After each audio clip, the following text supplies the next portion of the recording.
अस्सलाम वालेकुम, मेरा नाम डॉक्टर राजेश कुमार वाधवा है। मैं लियाकत नेशनल हॉस्पिटल में एज ए कंसल्टेंट गैस्ट्रोएंटरोलॉजिस्ट काम कर रहा हूँ। आज जिस मौजू पे मैं बात करने जा रहा हूँ वो सबसे कॉमन प्रॉब्लम है जिसे हम कब्ज़ या कॉन्स्टिपेशन कहते हैं। सबसे पहले हम डिस्कस करते हैं कि कब्ज़ की क्या वजूहत है।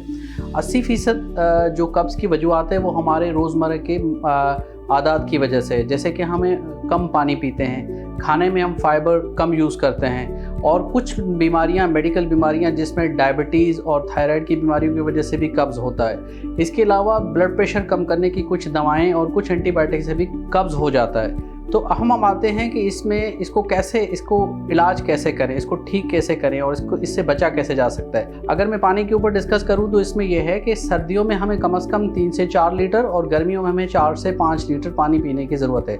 और हमें फाइबर लेने की ज़रूरत है रोज़ाना खाने में। हमें एक टाइम सलाद इस्तेमाल करना चाहिए। अगर हम सलाद नहीं ले पा रहे तो हमें फ़ाइबर जो है ना हमें खुराक से मिलता है, जैसे कि हमें चक्की का आटा इस्तेमाल करना चाहिए।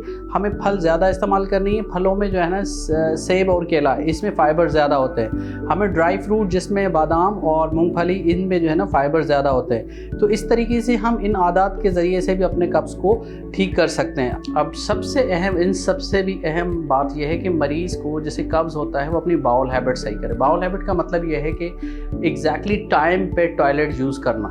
और बहुत अहम जो टाइमिंग है वो है सुबह नाश्ते के बाद 10 से 15 मिनट बाद हमारी आंतों में एक ख़ास किस्म का प्रेशर जनरेट होता है जिसके बाद पखाना आसानी से आ सकता है। अगर इन आदत के बावजूद भी अगर मरीज़ को आराम नहीं आ रहा हो तो हम ऐसे मरीज़ को लेग्जिटिव या कब्ज़ कुशा दवाएं तजवीज़ करते हैं जिससे पखाना आराम से आ जाता है।